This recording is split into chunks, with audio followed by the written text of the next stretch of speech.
ইংরেজিতে যে conditional sentence ব্যবহার করতে জানে না সে ইংরেজির অনেকখানি জানে না। কন্ডিশনাল সেন্টেন্স না জানলে মনের ভাব সঠিকভাবে প্রকাশ করা যায় না। এই জন্য আজকে আমরা শিখব কন্ডিশনাল সেন্টেন্স। তুমি কি কন্ডিশনাল সেন্টেন্স জানো? কতটা জানো? আজকের ক্লাস থেকে তুমি নিজেকে যাচাই করে নিতে পারো। কন্ডিশনাল সেন্টেন্সের আমরা প্রথমেই জানব কাকে বলে, অর্থাৎ আমরা কখন কন্ডিশনাল সেন্টেন্স ব্যবহার করব, কন্ডিশনাল সেন্টেন্স কত প্রকার, কখন কোনটা ব্যবহার করতে হয়, এবং সেকেন্ড অ্যান্ড থার্ড কন্ডিশনালের মধ্যে একটা সূক্ষ্ম পার্থক্য আছে। এই সূক্ষ্ম পার্থক্যটা আমরা বুঝব এবং বেশ কয়েকটা এক্সারসাইজ প্র্যাকটিস করব। হ্যালো স্টুডেন্টস, আসসালামু আলাইকুম। তাহলে চলো আজকে শুরু করি কন্ডিশনাল সেন্টেন্স। কন্ডিশনাল সেন্টেন্স কাকে বলে? কন্ডিশন শব্দের অর্থই হলো শর্ত, অর্থাৎ কোনো একটা শর্ত বাক্যের মধ্যে থাকবে। যেমন, আমার যদি কিছু একটা থাকতো তাহলে আমি ওটা করতাম, আমি যদি এরকম হতাম তাহলে ওরকম হতো, যদি হতো।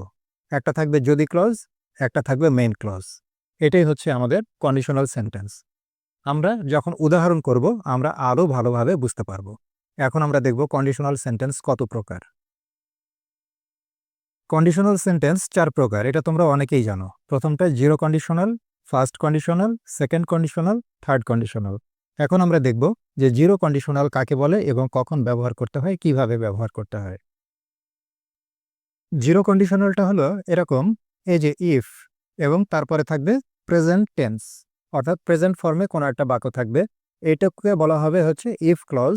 আর তারপরে যে অংশটা থাকবে সেটাকে বলা হবে হচ্ছে মেইন ক্লজ।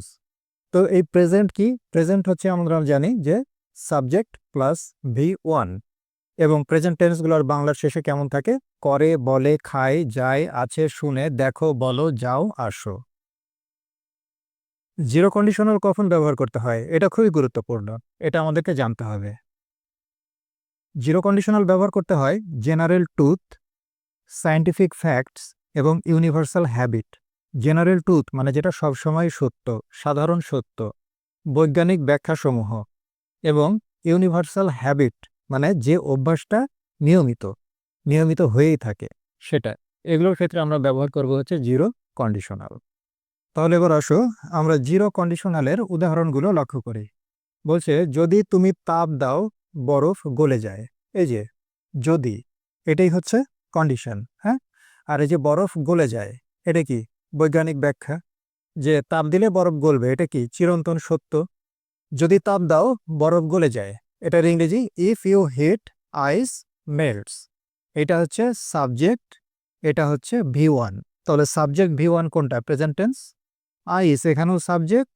এই যে মেল্টস, আইস যেহেতু এখানে থার্ড পারসন সিঙ্গুলার নাম্বার হিসেবে ধরা হয়েছে, এই জন্য মেল্ট মানে গলে যাওয়া, সেখান থেকে এর সঙ্গে এস যুক্ত করা হয়েছে, এটাও ভার্বের মেন ফর্ম। তাহলে এই যে ইফ প্লাস এই যে প্রেজেন্ট, প্রেজেন্ট, এটা হলো জিরো কন্ডিশনাল। এখন বলছে, যদি লাল এবং নীল মেশাও তুমি বেগুনি পাবে। এটাও কি একটা বৈজ্ঞানিক একটা ব্যাখ্যা, যে লাল নীল মেশালে সবসময় বেগুনিই পাওয়া যাবে আর অন্য কিছু পাওয়া যাবে না। এটা একটা সাধারণ সত্য বা বৈজ্ঞানিক ব্যাখ্যা বা বৈজ্ঞানিক সত্য। তাহলে এটাও আমাদের এই জিরো কন্ডিশনালের মধ্যেই পড়বে। তাহলে আমি যদি লিখি যে if you mix red and blue you get purple. বেগুনির ইংরেজি হচ্ছে পার্পল। এই যে সাবজেক্ট মিক্স, এটা V1, এই যে সাবজেক্ট V1, অর্থাৎ if plus present plus present, zero conditional. এখন এটা তোমাদের জন্য এক্সারসাইজ। যদি তুমি গাছে পানি না দাও ওরা মরে যাবে, সত্য কথা এটা। তাহলে এটা জিরো কন্ডিশনালের মধ্যে যাবে। এখানে একটা লক্ষণীয় বিষয় হলো, এই যে মরে যাবে মনে হচ্ছে যে ফিউচার, তাই না? কিন্তু তারপরেও এটা প্রেজেন্ট টেন্সে করতে হবে। কেন? কারণ এটা চিরন্তন সত্য কথা, বা এটা একটা বৈজ্ঞানিক ব্যাখ্যা। জিরো কন্ডিশনালের আরেকটা উদাহরণ আমি এখানে লিখেছি, যে যদি আমি সকাল সকাল ঘুম থেকে উঠি কফি পান করি, নিয়মিত কফি পান করি। তো এইটা হচ্ছে আমার যদি অভ্যাস হয় যে হ্যাঁ আমি যতদিন সকাল সকাল ঘুম থেকে উঠি আমি সব সময় কফি পান করি, তাহলেও এটা আমাকে জিরো কন্ডিশনালে করতে হবে, অর্থাৎ ইফ প্রেজেন্ট প্লাস প্রেজেন্ট। তাহলে সেটা কেমন? যদি আমি সকাল সকাল ঘুম থেকে উঠি, অর্থাৎ if if I wake up early, subject V1, I drink coffee regularly, subject V1, if present present, অর্থাৎ এটা জিরো কন্ডিশনালের মধ্যে পড়লো। তাহলে তোমাদের জন্য আমি একটা এক্সারসাইজ রেখেছি, সেটা হলো যদি তার অবসর সময় থাকে সে গল্পের বই পড়ে, তার মানে যখনই সে অবসর সময় পায় সে গল্পের বই পড়ে, এটা তার নিয়মিত অভ্যাস। এটাও আমাদেরকে জিরো কন্ডিশনাল দিয়ে করতে হবে। এটা তোমাদের এক্সারসাইজ থাকলে তোমরা এক্সারসাইজ করবে। দেখি এখানে বলছে যে যদি বৃষ্টি হয় আমরা বাইরে যাব না। তাহলে যে বৃষ্টি হয়, বৃষ্টি হওয়াটা কি একটা বাস্তবসম্মত ব্যাপার? তাহলে পারে এটা হচ্ছে আমাদের ফার্স্ট কন্ডিশনাল। আর আমরা বাইরে যাব না, এটা আমরা ফিউচার ইনডেফিনিট টেন্স দিয়ে করব। তাহলে এটার ইংরেজি কি হবে? যদি বৃষ্টি হয় আমরা বাইরে যাব না, এটার ইংরেজি হচ্ছে if it rains we will not go out. এটা হচ্ছে ফিউচার ইনডেফিনিট টেন্স, এটা B1, আর এটা হচ্ছে প্রেজেন্ট ইনডেফিনিট টেন্স। এখানে এস বা ইএস যুক্ত করা হয়েছে কারণ ইট হচ্ছে থার্ড পারসন সিঙ্গুলার নাম্বার হওয়ার কারণে। এখন বলছে যে যদি আমরা টাকা সঞ্চয় করি আমরা একটা নতুন গাড়ি কিনব। তাহলে টাকা সঞ্চয় করতে পারা এটা কি একটা বাস্তবসম্মত ব্যাপার? অতএব এটাও হবে আমাদের ফার্স্ট কন্ডিশনাল, অর্থাৎ if we save money we will buy a new car. We subject save V1 অর্থাৎ প্রেজেন্ট, এই যে উইল এটা হচ্ছে তারপরে ভার্বের বেস ফর্ম, এটা হচ্ছে ফিউচার।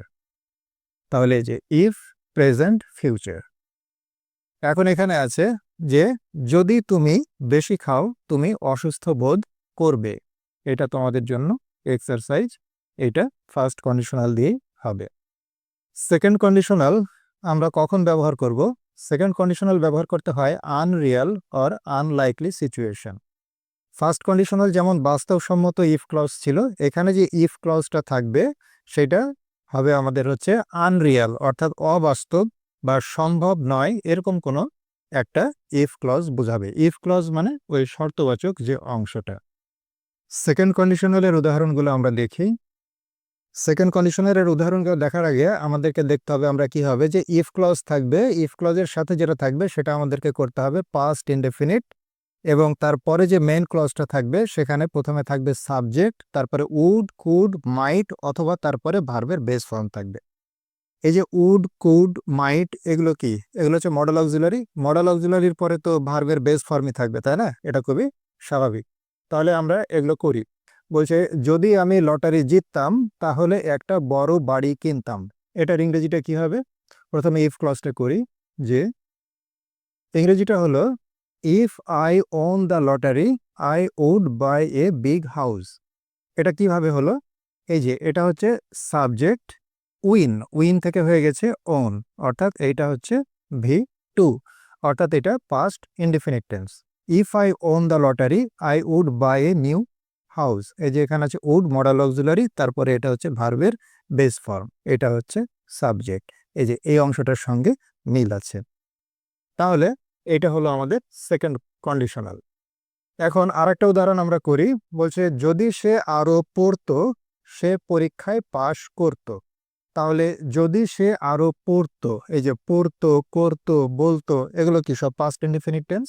তাহলে if if she studied harder she would pass the exam, এই যে এটা সাবজেক্ট, এটা হচ্ছে V2, আবার এইটা সাবজেক্ট, এই যে এখানে আছে উড মডেল অক্সিলারি, তারপরে এখানে ভার্বের হয়ে গেছে বেস ফর্ম। তাহলে এইটার সঙ্গে মিল আছে এই অংশের সঙ্গে, অর্থাৎ সেকেন্ড কন্ডিশনাল এইভাবেই করতে হয়। এখন আরেকটা উদাহরণ করি। বলছে যদি আমি তুমি হতাম আমি তার কাছে মাফ চাইতাম, এটার ইংরেজি কি হবে? এটার ইংরেজি হবে ইফ আই ওয়ার ইউ, যদি আমি তুমি হতাম। এখানে আয়ের পরে ওয়ার কেন হলো? সাধারণত আয়ের পরে ওয়াজ হয়, কিন্তু এটা যেহেতু আনরিয়াল আনলাইকলি একটা জিনিস, এই কারণে এখানে আই ওয়ার হয়েছে। If I were you I would apologise, would এটা মডেল অক্সিলারি, এরপরে ভার্বের বেস ফর্ম, আমি তার কাছে ক্ষমা চাইতাম। এখন এখানে আছে যদি আমার একটা কার থাকতো, অর্থাৎ একটা গাড়ি থাকতো, আমি গাড়ি চালিয়ে তাদের এয়ারপোর্টে পৌঁছে দিতে পারতাম। এটা তোমরা এক্সারসাইজ করবা। এটাও সেকেন্ড কন্ডিশনাল। থার্ড কন্ডিশনাল আমাদেরকে কখন ব্যবহার করতে হয়? ইমাজিনারি অর হাইপোথেটিক্যাল সিচুয়েশন, অর্থাৎ কাল্পনিক কোনো বিষয়, অর্থাৎ যেটা আমরা কল্পনা করছি, সাধারণত সেই সব বিষয়ের ক্ষেত্রে আমাদেরকে থার্ড কন্ডিশনাল ব্যবহার করতে হয়, এবং যে কল্পনাটা আসলে সম্ভব না আর পূরণ করা। এবং বেশিরভাগ সময় যদি রিগ্রেট বা আফসোস বোঝায়, তাহলেও আমাদেরকে থার্ড কন্ডিশনাল ব্যবহার করতে হয়। এবার আমরা থার্ড কন্ডিশনালের উদাহরণগুলো দেখি। থার্ড কন্ডিশনালের উদাহরণগুলো কিন্তু সেকেন্ড কন্ডিশনালের মতোই, হ্যাঁ, বাংলা অর্থটা ওরকমই, কিন্তু স্ট্রাকচারে একটু পার্থক্য। তাহলে আমাকে বুঝতে হবে যে সেকেন্ড কন্ডিশনাল আর থার্ড কন্ডিশনালের মধ্যে একটা সূক্ষ্ম পার্থক্য আছে। এটা নিয়ে আমি আরও একটু বিস্তারিত আর এর পরে আলোচনা করব। কিন্তু মনে রাখবে যে থার্ড কন্ডিশনাল সবসময় আফসোস বা রিগ্রেট প্রকাশ করে। যেমন, যদি আমি আরও পড়ালেখা করতাম তাহলে আমি পরীক্ষায় পাশ করতাম। এই যে বলছে যদি আমি আরও লেখাপড়া করতাম, অর্থাৎ পড়ালেখা করার সুযোগটা কিন্তু চলে গেছে, এখন আর বেশি পড়ালেখা করার সুযোগ নাই, পরীক্ষা হয়ে গেছে। তো এইসব ক্ষেত্রে কেউ যদি আফসোস করে বলে যে আমি যদি আরও লেখাপড়া করতাম তাহলে আমি পরীক্ষায় পাশ করতে পারতাম, এইসব ক্ষেত্রে কিন্তু হচ্ছে থার্ড কন্ডিশনাল। আর সেকেন্ড কন্ডিশনালের সময় ইচ্ছা প্রকাশ করে, আফসোস না, ইচ্ছা বা কোনো স্বপ্ন প্রকাশ করে। ঠিক আছে, এটা আমি সেকেন্ড কন্ডিশনাল আর থার্ড কন্ডিশনাল পাশাপাশি লেখা আর একবার আমি বোঝাবো। এখন এটার ইংরেজিটা আমি করি।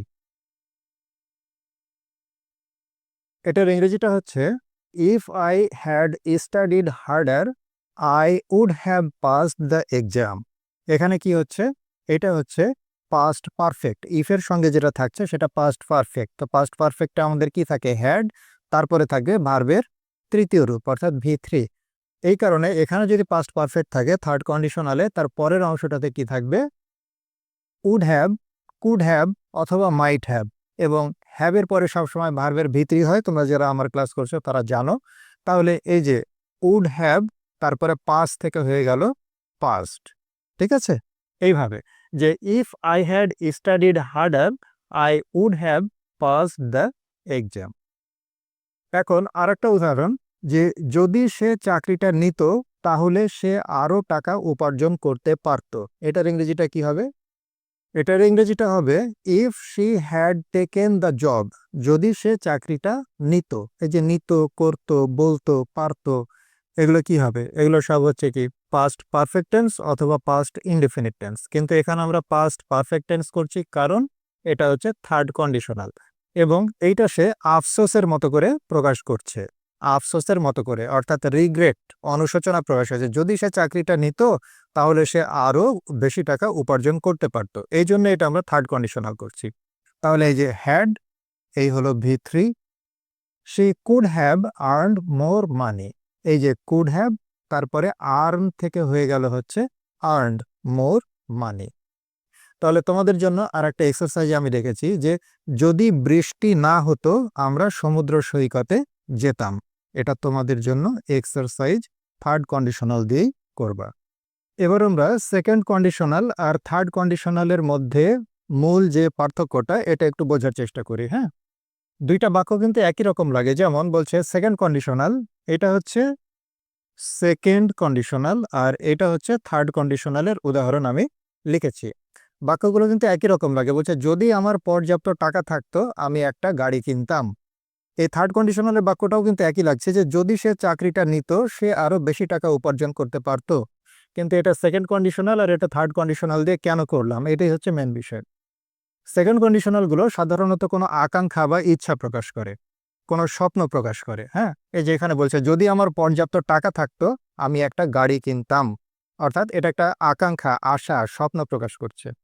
আর থার্ড কন্ডিশনাল দিয়ে রিগ্রেট, অনুশোচনা বা আফসোস প্রকাশ করে, যে যদি সে চাকরিটা নিত সে আরো বেশি টাকা উপার্জন করতে পারত, এরকম, যে এখানে একটা হতাশা প্রকাশ করছে।